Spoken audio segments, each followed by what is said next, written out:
Oke, untuk bilangan ini kita belajar sistem bilangan dan beberapa sifatnya gitu ya. Yang pertama, bilangan yang paling sederhana. Jadi ada bilangan asli. Di sini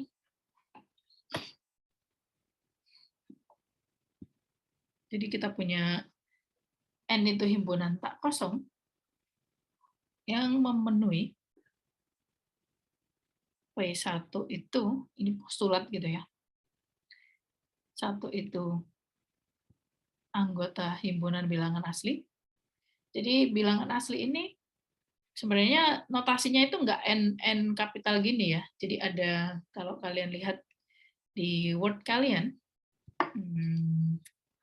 kalau kalian enter equation, ini ada di sini, kalian bisa milih. Atau bisa diketik double N. Nah, ini jadi terlihat bedanya ya, N dengan N biasa. Jadi kayak ada garis tengah di sini. Kalau misalkan bilangan rasional, itu kita punya integer dulu. Nah, ini bilangan bulat.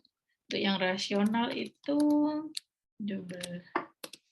Nah, ini. Jadi kayak ya NZQ, bilangan real berarti nih. Untuk yang bilangan kompleks,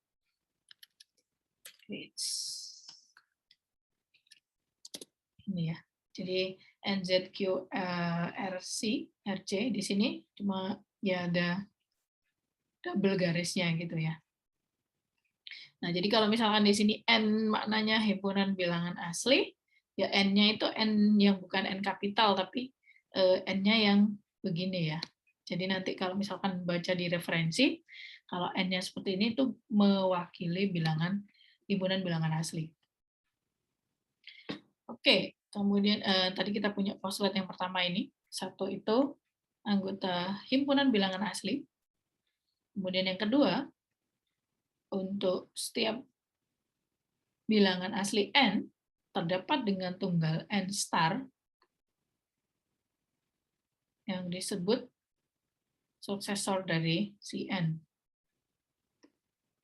Kemudian untuk setiap bilangan asli N, maka N star itu tidak sama dengan 1.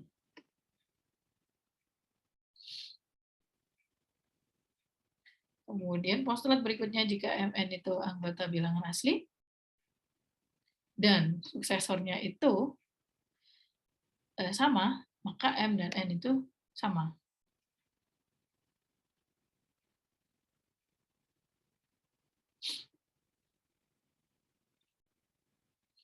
Kemudian yang kelima, sebarang himpunan bagian K dari N itu akan punya sifat kalau si satu ini di K, dan maka kita punya dua sifat di sini. Satu di K, kemudian suksesor si K kecil ini ada di K, jika K itu K kecil ini di K. Maka kalau kita punya himpunan bagian dari N yang seperti ini, maka dia akan jadi N itu sendiri. Nah, dari sini, dari postulat-postulat ini, kita dapatkan bahwa di himpunan bilangan asli, kita punya sifat bahwa bilangan asli terkecilnya itu 1.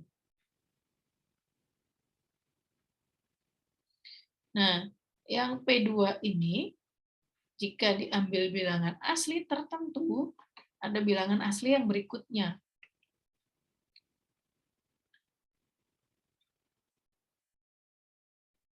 Kemudian, ini penjelasan dari ini ya, kalau misalkan kurang paham kalimatnya. Dua bilangan asli berbeda akan mempunyai suksesor yang berbeda juga. Jadi di sini misalkan P2, kalau mau dicontohkan, kalau misalkan kita ambil 5. 5 itu kan bilangan asli. Nah, setelah 5 pasti ada bilangan asli berikutnya kan, yaitu 6. Nah, kemudian si P4 ini, si postulat keempat ini, misalkan kita ada dua bilangan asli yang berbeda nih. Misalkan aja 1 dan 12, misalkan. Nah, maka suksesornya kan akan berbeda juga. Kalau 1, suksesornya tadi 2. Kalau saya tadi bilangnya berapa satunya? 12 ya. Yang 12 suksesornya 13 gitu. Nah, kalau kita tuliskan dalam bentuk himpunan, si N ini adalah himpunan 1, 2, 3, 4, 5, dan seterusnya. Nah, N itu dapat dari mana? Natural number. Nah, operasinya ada penjumlahan. Didefinisikan penjumlahannya ini, N plus 1 itu pasti suksesornya. Tadi kan suksesor itu si bilangan berikutnya kan. Jadi kalau ditambah 1 pasti ya suksesornya itu sendiri.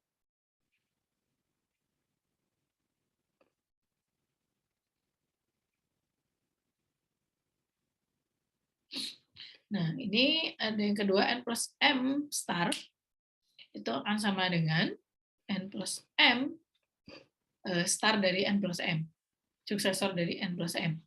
Jika M plus N memang ada. Oke, dari sini kita ada beberapa sifat. Ada sifat ketertutupan, hukum ketertutupan, hukum komutatif, asosiatif, dan kanselasi.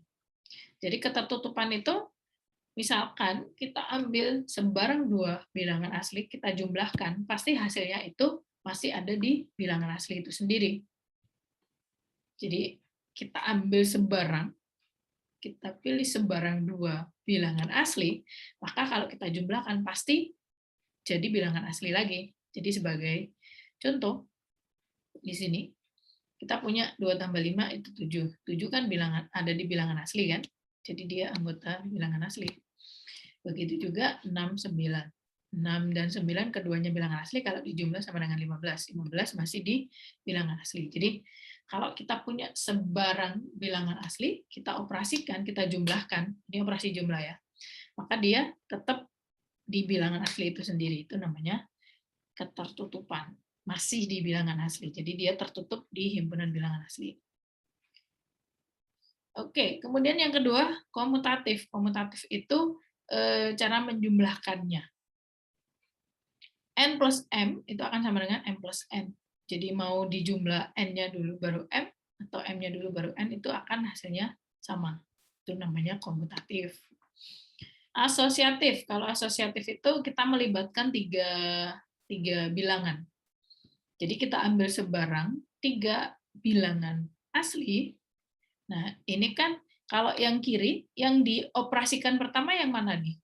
Masih ingat nggak di sekolah? Yang di dalam kurung. Yang di dalam kurung dulu kan?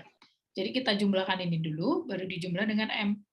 Nah, ini hasilnya akan sama ketika kita menjumlahkan yang depan dan kedua, gitu ya, himpunan yang bilangan pertama dan kedua kita jumlahkan dulu, baru dijumlah dengan bilangan ketiga, itu hasilnya akan sama. Ini namanya asosiatif. Kalau kanselasi di sini, jadi di sini misalkan kita punya sebelah kiri kita jumlahkan P, sebelah kanan juga ada penjumlahan P, maka kita bisa mendelete, menghapus si P ini. Jadi N plus P sama dengan N plus P itu akan sama dengan M plus N.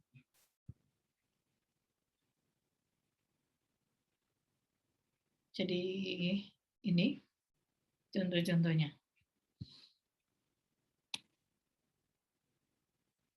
Oke, mungkin saya agak cepat aja ya. Perkalian pada N, tadi yang penjumlahan. Penjumlahan tadi sifatnya ada ketertutupan, komutatif, asosiatif, dan kanselasi. Di perkalian juga sama. Nah, di sini sifatnya, kalau perkalian, bedakan ya, kalau penjumlahan tadi, N plus 1 dia akan sama dengan suksesornya. Kalau di sini N kali 1 ya sama dengan dirinya sendiri. N kali M star, suksesornya tadi, akan sama dengan Karena di sini M star itu kan M plus 1 ya. Jadi ini N kali M plus 1, berarti kan N kali M plus N kali 1. Kemudian sifat-sifatnya tadi ketertutupan berarti sama, kita ambil sebarang 2 elemen di bilangan bulat, di himpunan bilangan bulat, maka hasil kalinya masih di bilangan asli. Aduh, saya tadi ngomong bulat ya. Ini masih bilangan asli. Oke, yang perkalian juga sama, dia komutatif, dikalikan depan dulu atau belakang dulu, sama aja. Asosiatif juga sama. Kanselasi juga sama. Berlaku sama di sini. Penjumlahan dan perkalian berlaku hukum distributif, yaitu di sini kita punya distributif kiri, M kali N plus P, ini kan sama dengan Mn plus Mp. Kalau yang distributif kanan, kita punya Nm plus Pm di sini. Oke, ada keterurutan pada himpunan bilangan asli. Ada kurang dari, ada lebih dari. Nah, bilangan asli ini, karena dia, kalau kita punya dua bilangan asli berbeda, pasti kita bisa mengurutkan dia, entah itu kurang dari atau lebih dari. Nggak mungkin dia sama dengan, kan? Karena tadi bilangan asli kan dia punya suksesor tadi. Ada bilangan berikutnya. Jadi kalau kita ambil yang berbeda, pasti kita bisa membandingkan dia, mengurutkan dia, mana yang lebih kecil, mana yang lebih besar.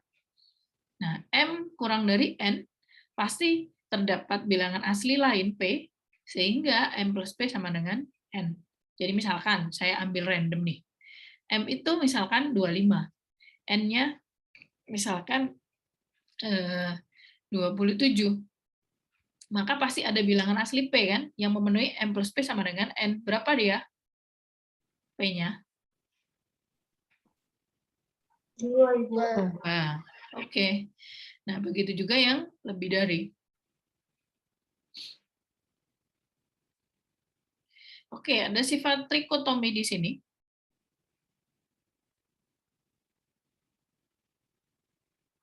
Kalau tadi ini asli berbeda, pasti dia kalau nggak kurang dari, lebih dari.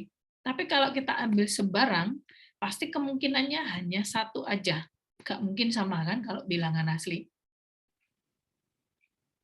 Nggak mungkin, sorry. Ini bisa sama. Jadi kalau kita ambil sebarang bilangan asli, pasti kemungkinannya kalau nggak sama ya kurang dari atau lebih dari. Itu trikotomi. Jadi 3 kemungkinan ini. Nggak mungkin dia berlaku 2. Jadi hanya berlaku satu aja. Oke, berikutnya pengaruh dari atau efek dari sifat keterurutan tadi. Jadi, kalau kita punya 2 bilangan asli dan M kurang dari N di sini, maka kalau kita mau menjumlahkan atau mengalihkan dengan bilangan asli lain, pasti berlaku yang seperti ini. It's M plus P kurang dari N plus P. Jadi dia tidak merubah tanda pertidaksamaannya. Karena kita punya bilangan asli itu kan bilangan positif kan? Bilangan bulat positif.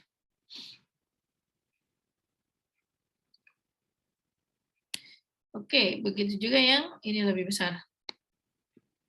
Jadi ini. Hati-hati ini karena bilangan asli. Tapi kalau bilangan bulat negatif, nah tanda pertidaksamaannya akan berbeda nanti ya. Nanti kalau kita di bilangan bulat. Oke, ada hubungan ini, relasi ini. Lebih kecil atau sama dengan, dan lebih besar atau sama dengan. Nah, maknanya apa? Kalau kita punya M itu kurang dari atau sama dengan N, maka dia berlaku salah satu. Kalau enggak M kurang dari N, ya M sama dengan N. Itu juga yang sebaliknya. Nah, itu tadi untuk bilangan asli. Jadi apa namanya yang saya bilang, dia hanya mengulang sifat-sifat gitu kan. Untuk yang bilangan bulat,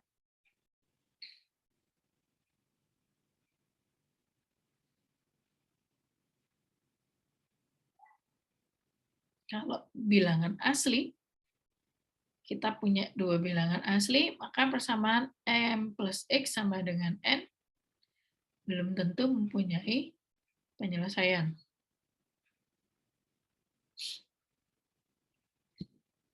Nah, sebagai contoh, 3 plus X di sini sama dengan 7, maka X-nya 4. Nah, bagaimana 5 plus X sama dengan 5? X-nya berapa di sini? X-nya berapa di sini? 2. 0. 0 kan? Nah, 0 apakah bilangan asli? Bukan. Kan, makanya di sini dia tidak punya solusi di himpunan bilangan asli, gitu ya. Nah, bagaimana nih? Nah, maka kita perlu memperluas si N ini. Jadilah dia bilangan bulat, bilangan integer. Nah, Z-nya ini berasal dari kata ini. Oke, penjumlahan dan perkalian mirip tadi ya. Jadi masih sama dengan si bilangan asli. Bilangan bulat pun sifatnya sama, ada ketertutupan, hukum ketertutupan, komutatif, asosiatif, dan kanselasi. Nah, ada ditambah elemen identitas dan inverse. Apa itu elemen identitas? Jadi di sini di himpunan bilangan bulat ada elemen identitas terhadap operasi penjumlahan, yaitu 0. Yaitu, kenapa 0 disebut identitas? Karena ketika dia dioperasikan sebarang bilangan bulat, maka hasilnya akan sama dengan si bilangan bulat itu sendiri. Kalau dia dijumlahkan gitu ya. Kalau kita ambil sebarang bilangan bulat N, dioperasikan atau dijumlahkan dengan 0, maka dia akan jadi si N itu sendiri. Kemudian, untuk setiap N di Z, terdapat inverse terhadap penjumlahan, yaitu negatifnya, min N. Sedemikian sehingga kalau dioperasikan dijumlahkan dengan si N akan menghasilkan elemen identitas. Jadi perhatikan di sini, kalau yang aksioma 5, hukum kelima ini kita punya satu elemen untuk semua, gitu ya. Jadi ini elemen identitasnya si Z, elemen identitas bilangan himpunan bilangan bulat pada operasi penjumlahan. Tapi kalau yang aksioma ke-6 ini, kita punya elemen nih, elemen di Z. Nah, si elemen di Z tadi ada inverse gitu ya, ada balikannya. Bedakan. Kalau yang ini satu untuk semua, kalau yang ini kita punya dulu nih elemennya siapa. Nah, di sana kita punya negatifnya gitu. Bedakan. Jadi misalkan saya punya min 5 nih. Min 5 kan bilangan bulat. 5 bilangan bulat. Nah, maka ada negatifnya min 5. Tapi kalau yang ini tadi, elemen identitas, itu berlaku untuk semua. Jadi elemen identitas itu untuk si himpunan bilangannya, tapi kalau inverse itu hanya untuk satu bilangan saja. Jadi bilangan ini punya inverse masing-masing gitu. N punya inverse-nya min N. Nah, di perkalian juga sama. Jadi, tapi hati-hati. Di perkalian ini hanya ada elemen identitas.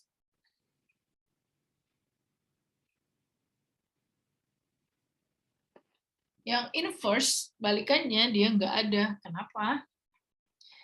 Jadi di sini, perhatikan untuk yang ini.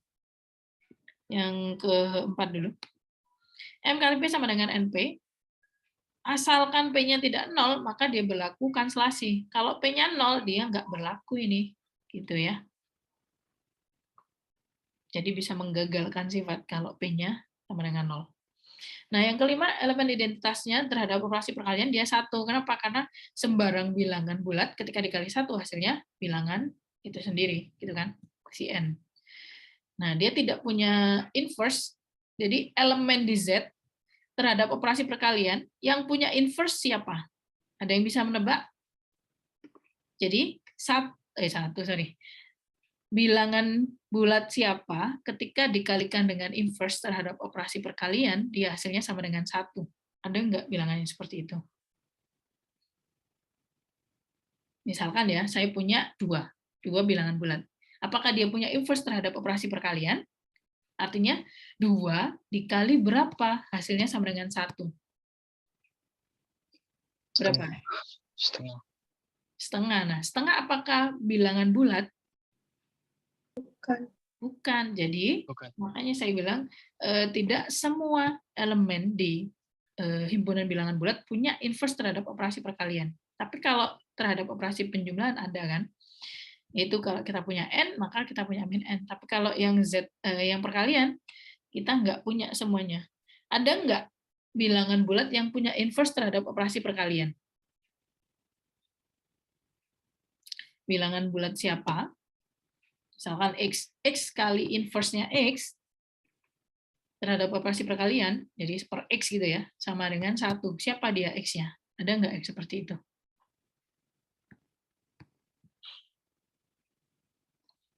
Halo?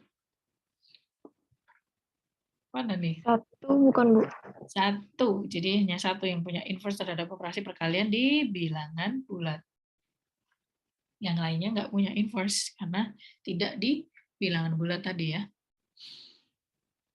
Oke, keterurutan pada bilangan bulat. Jadi di Z juga ada kurang dari, lebih dari, kurang dari atau sama dengan, lebih dari, sama dengan. Nah, ini yang saya bilang hati-hati tadi.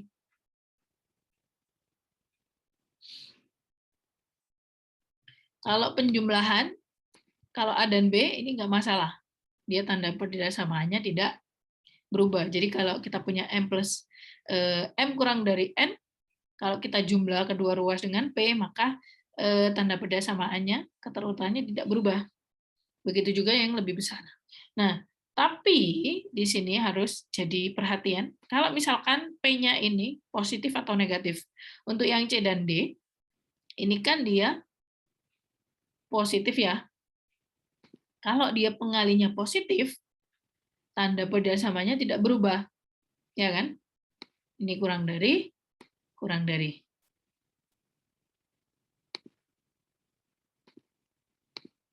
Kalau di sini lebih dari, ini juga, aduh, lebih dari juga. Nah, perhatikan untuk yang E dan F. Untuk P-nya negatif, maka perhatikan di sini ya. Kita punya ini kurang dari, ini lebih dari. Nah, begitu juga yang ini. Kalau kita punya ini lebih dari, berarti ini kurang dari. Apa makna jika dan hanya jika? Ini berlaku dua arah. Jadi kalau kita punya ini, maka kita punya ini. Atau sebaliknya, jika kita punya ini, maka kita juga punya ini. Nah, kemudian kalau M kali N sama dengan 0, maka M-nya sama dengan 0 atau N-nya sama dengan 0.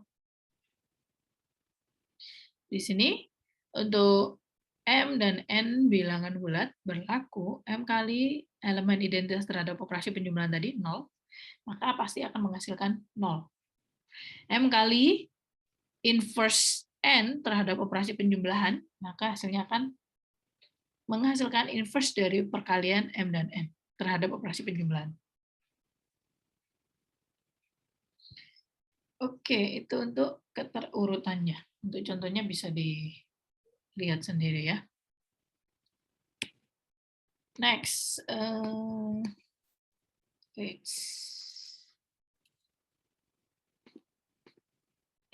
Nah, yang pengurangan dinotasikan dengan negatif di sini, minus. M min N itu bermakna M dijumlah dengan inverse dari N terhadap operasi penjumlahan. Min N tadi kan inverse-nya dari N, gitu kan. Nah, ini contohnya. Oke, kalau misalkan nanti ada yang tanyakan, langsung aja saya diinterupsi ya. Oke, pembagi suatu bilangan bulat tak nol disebut pembagi atau faktor dari bilangan bulat B, dinotasikan dengan ini apa ini ya? Jadi ini bacanya A bagi B. Jika terhadap bilangan plat C sehingga B itu sama dengan kelipatan dari si A.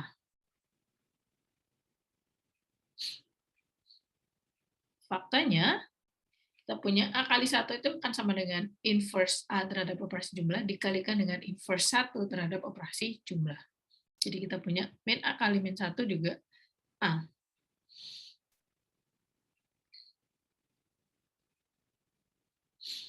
Oke, kita punya A bilangan bulat. Nah, ini paling enggak kita punya faktornya adalah plus minus 1 dan plus minus A. Paling tidak ini ya. Ada lagi bilangan prima. Nah, bilangan prima ini bilangan bulat, tak 0, dan bukan plus minus 1. Dia disebut bilangan prima jika faktornya adalah hanya plus minus 1 dan plus minus P.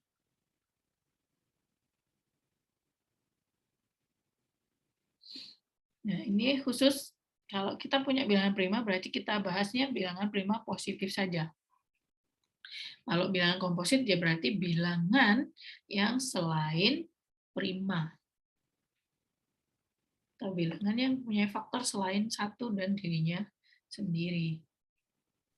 Ibu, maaf boleh nanya nggak, Bu? Ya, silakan. Kan tadi itu yang bilangan bulat P tidak sama dengan 0, P tidak sama dengan kurang lebih. Plus minus 1 itu jika faktornya bukan plus, jika faktornya, maksud saya faktor itu gimana ya, Bu, faktor dari bilangan prima itu sendiri? Misalkan kamu punya 2 kan? Nah, tadi kan di sini diberi penegasan.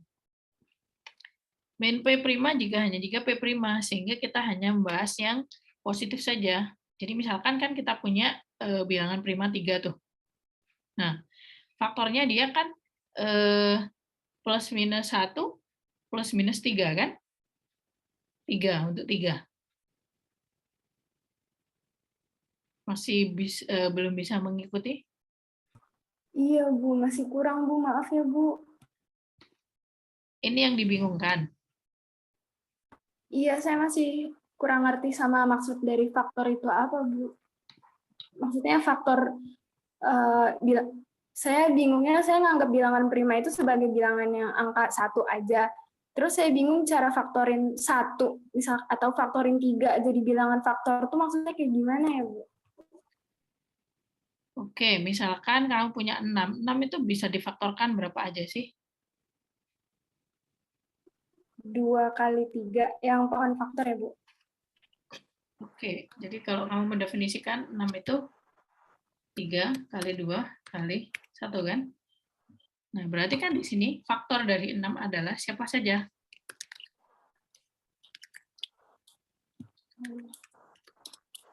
Siapa di sini? Ada 3, ada 2. Plus minus 1, plus minus 2, plus minus 3. Minusnya kenapa jadi ini bisa difahami? Bisa, Bu. Makasih, Bu. Oke, sudah berarti clear.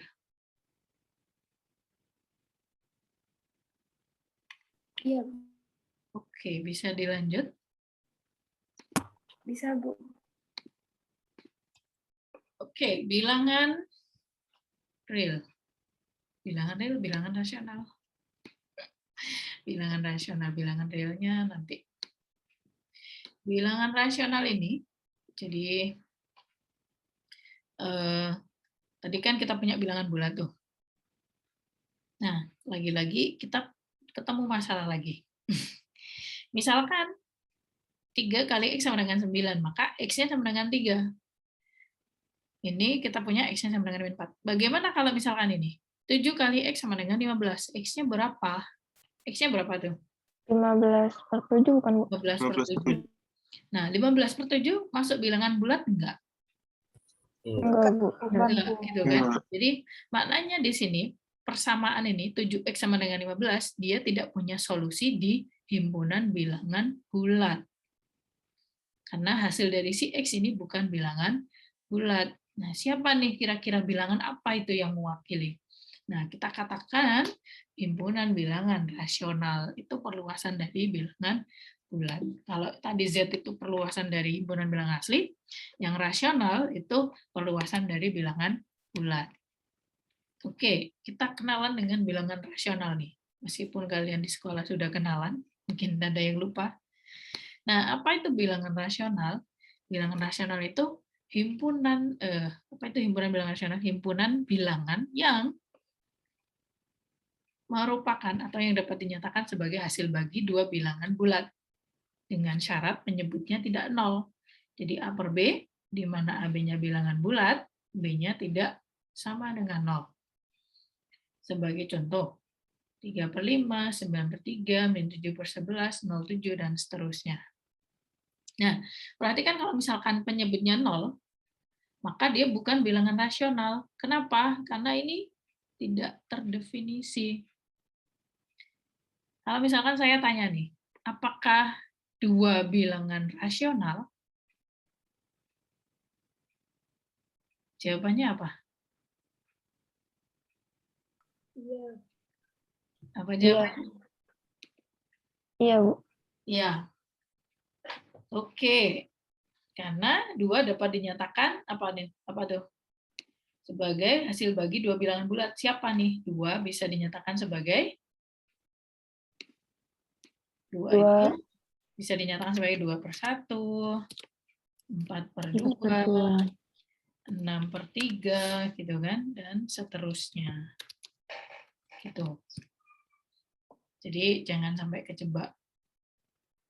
Jadi dia bulat. Nah, bulat itu kan termasuk rasional juga gitu kan. Tadi kan diperluas gitu ya.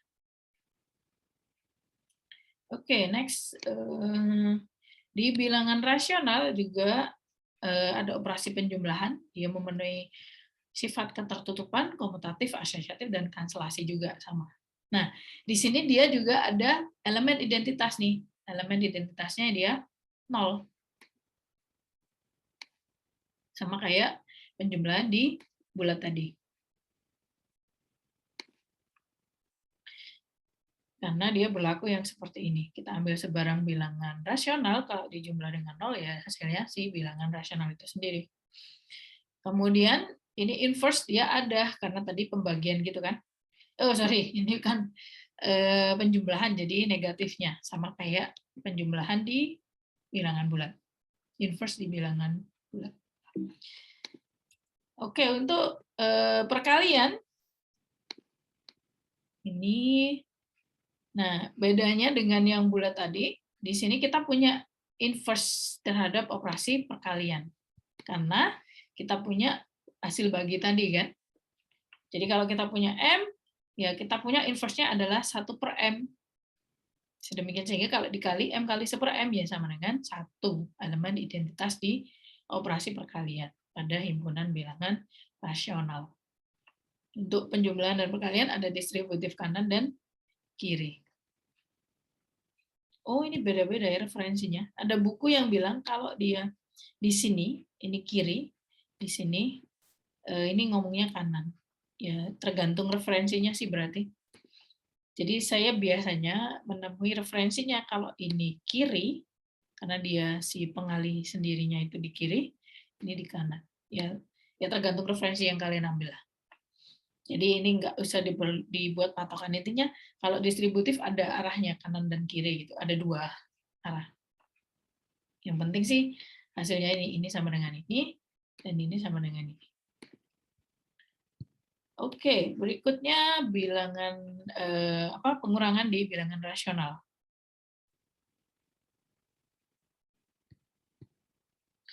Nah, ada juga pembagian karena tadi himpunannya kan hasil bagi gitu kan.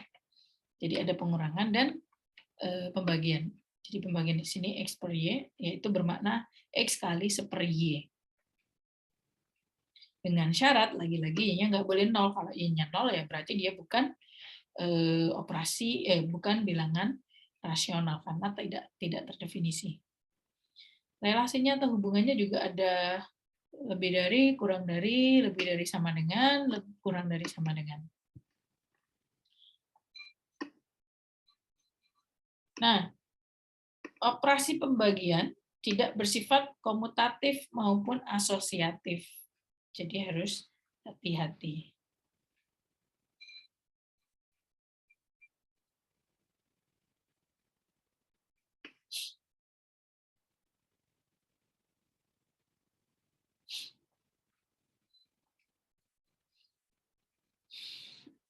Oke, sifat berikutnya keterurutan di bilangan rasional. Jadi kita ambil sebarang dua bilangan rasional, X dan Y. Jika X-nya X kurang dari Y, jika dan hanya jika X min Y kurang dari 0.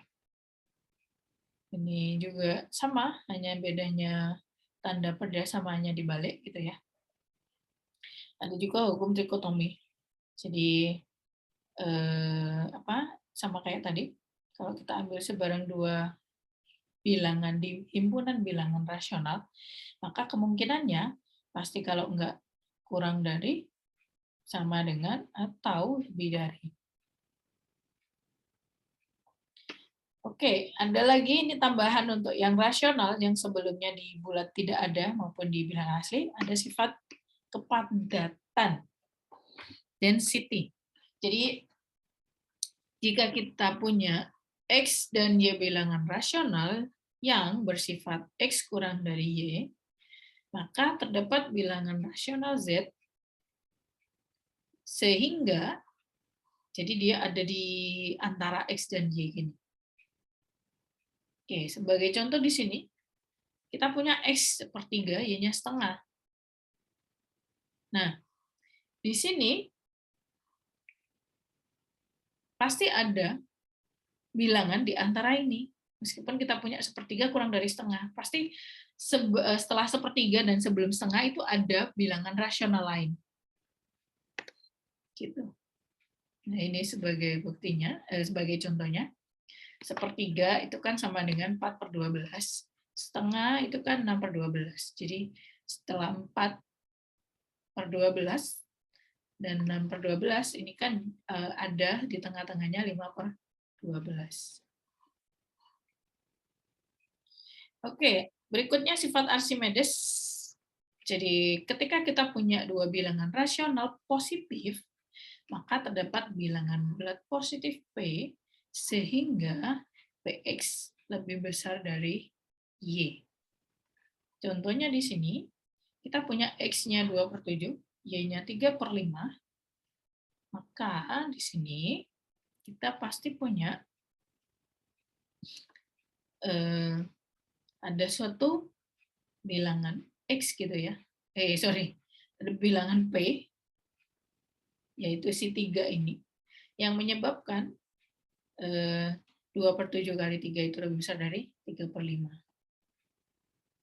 Jadi ini misalkan kalian ngambilnya di bilangan bulat lah. Misalkan saya punya X-nya 1, Y-nya 2. Si Z-nya siapa? Jadi kalau saya punya X sama dengan 1, X dan Y sama dengan 2, ini kalau pakai density property-nya, si Z-nya siapa nih? Bisa diambil siapa si Z-nya? Z-nya 3/2, ya, macam-macam. Z-nya bisa berapa? 3/2. Berapa? 3/2. 3/2, boleh. Gitu ya. Jadi macam-macam. Bisa intinya di antara 1 dan 2 gitu kan. Pasti ada bilangan pecahan di antaranya. 1,5, 1,6. 1,6 kan bisa dari 16/10. Macam-macam. Oke, berikutnya latihan. Kurang berapa menit nih kita? Wow, kurang 6 menit. Karena nanti ini nanti kalau belum selesai bisa dilanjutkan di forum, nanti akan saya posting di forum aulanya. Jadi nanti yang seperti saya bilang tadi, nanti saya kasih tutorialnya bagaimana cara berinteraksi di forumnya. Nanti silakan jawab aja. paling nggak gini, satu postingan, satu post itu satu nomor ya. Jangan sampai kalau misalkan ada temanmu yang sudah menjawab nomor 1, itu langsung di-reply aja di postingan itu, bukan membuat postingan baru. Komennya itu kan bisa saling mereply dan kalian bisa saling melihat nanti. Jadi setelah ini kalian jangan jangan hanya aktif di sosmed aja komentar-komentarnya, reply-reply-nya. Aktif di aula juga untuk berkomentar ya. Oke, kita bahas sedikit nih, langsung aja dijawab secara singkat gitu ya. Yang kalau nggak nyampe waktunya habis nanti silakan dilanjutkan di forum aulanya. Operasi penjumlahan pada bilangan asli bersifat tertutup. Apa tadi? Jawabannya benar atau salah? Ini mereview tadi sih. Nomor 1 benar atau salah? Benar, Bu. Benar, oke. Yang nomor 2?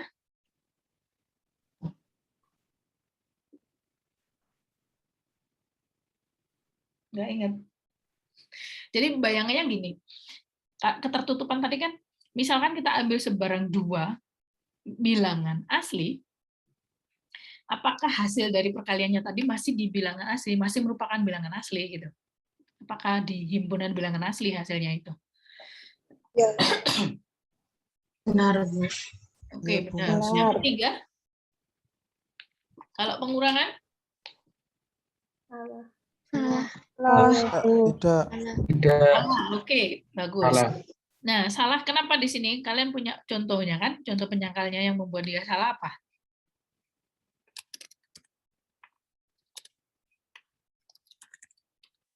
Apa di sini? Sehingga kamu bisa menjawab bahwa dia salah. Misalkan kamu punya berapa nih? 2 min 3. 2 min 3. Min 1. Bukan bilangan asli gitu ya.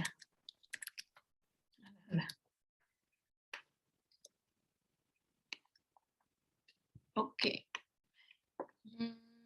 Loncat deh. Ini yang lainnya silakan dilanjut. Meloncat mana ya? Nomor 10 deh. Jika M dan N itu bilangan bulat, serta M kurang dari N, maka untuk setiap bilangan bulat P berlaku N min P kurang dari N min P. Apakah berlaku selalu seperti itu?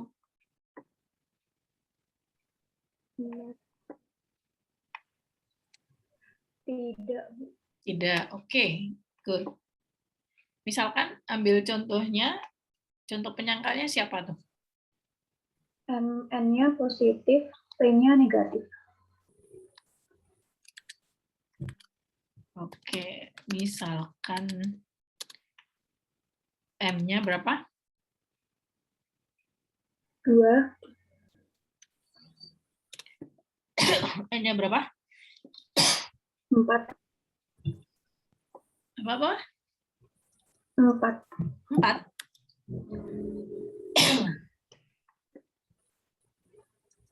Terus? P-nya negatif 5. P-nya min 5. Oke, maka berlaku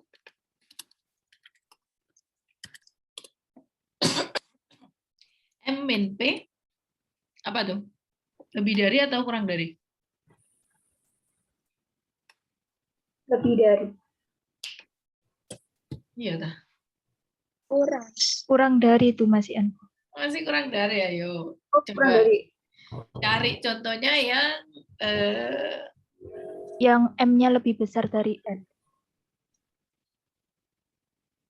loh, kan di sini mintanya M kurang dari N. Oh, yang Oh, M-nya negatif, Bu. Gimana? M-nya? M-nya negatif. M-nya Terus yang negatif, ini ya. iya. Oke, coba di sini berarti kita punya M min P-nya. Menurut ruang guru, himpunan bilangan bulat dalam matematika. Oh, boleh. Wah, habis ini N otomatis ini. Ya, nanti silakan dilanjut ya. Karena di sini settingnya 16.30 langsung N otomatis nanti. Jadi nanti silakan dicari contoh penyangkalnya di kerjakan di forum aulanya ya. Untuk halaman berikutnya ini. Jadi ada 20 soal, lumayan banyak. Mumpung ini masih awal-awal, jadi silakan dicoba. Mumpung masih mudah. Lumayan kan nambah keaktifan tadi.